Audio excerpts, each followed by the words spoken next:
It's getting cold.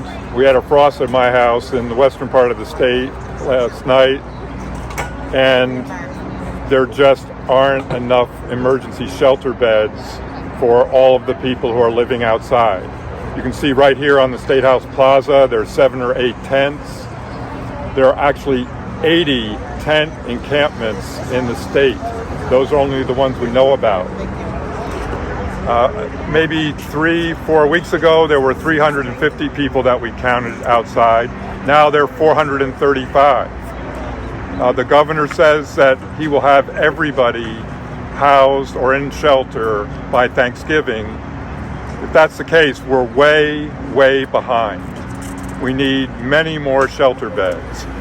Behind me here is a rapidly deployable shelter.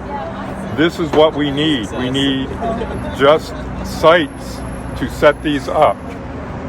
They would be put on trucks in Seattle and shipped to Rhode Island. You can set them up as the students from Housing Opportunities for People Everywhere, it's a Brown student group, are showing right here how you set them up. You can set it up in half an hour to an hour.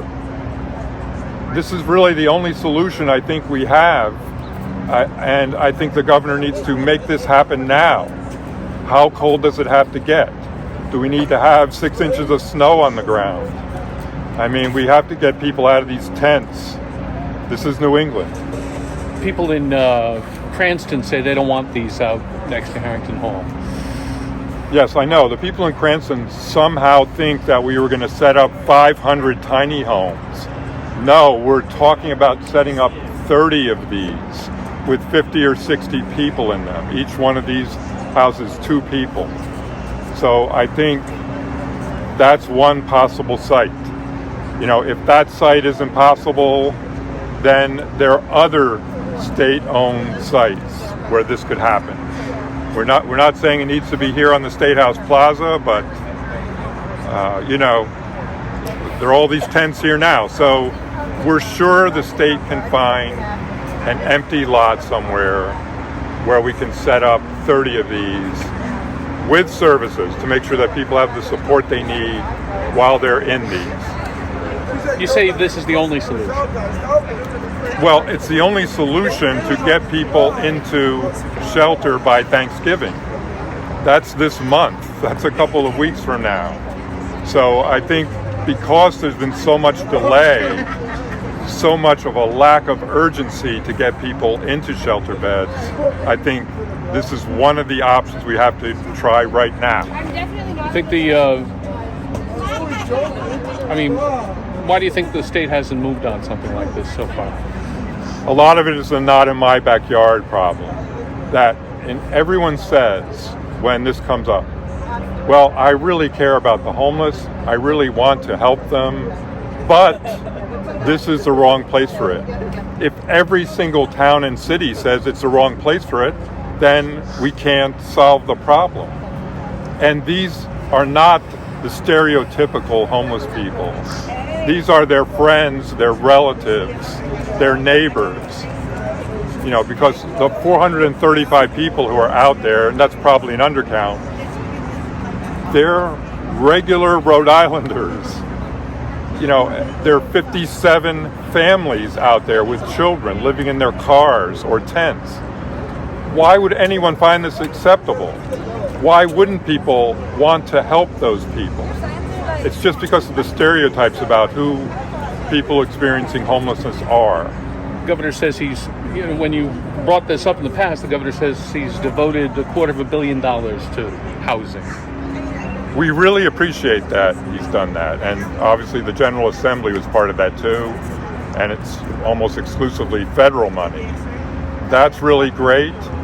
But housing takes years to build, whether you're rehabbing existing structures or building a new structure.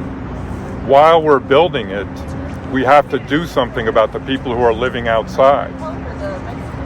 Who thinks it's okay to have people living in tents in Rhode Island in the winter? No one. So we have to get a move on here. That's the problem. So do you do like crowds? It's so frustrating for those of us who are trying to solve this problem Oh, same. that there's such a lack of urgency Wednesday, I'm that, sad. you know, the governor's staff talks about all the barriers that they face to deal with this. We understand that. Yes, there are barriers. Overcome them. You know, you're the governor. He could do it if he really wanted to. Anything to add? No. Can I ask about the shelter beds? You said there's not enough shelter beds, but how many shelter beds are there, and what's the wait list right now for shelter? So there's just over 800 shelter beds, and we feel we need another 500. They've put in place a plan to add about 230, but those are coming online fairly slowly. So that's why we're saying these rapidly deployable shelters are an answer to getting these beds quickly. And I know that Josh Saal is supposed to be putting out a plan on this, according to the governor. He said this at a luncheon the other day, and I was wondering, do you have any idea what's in the plan? Has he talked to anyone? So the service providers, the providers that generally shelter and house people who are homeless, put out a plan months ago. Right. And we're trying to get that plan implemented. I don't know that there's anything really to add. I will say that Josh Saal and the governor's staff are trying. They are trying. They just need to try harder. Sure. Thank you.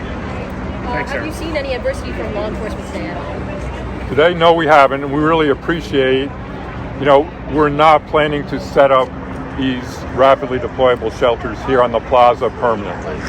And once we told them that this really is about our free speech, our right to protest the lack of shelter, they said that's fine. So this is not going to be here permanently.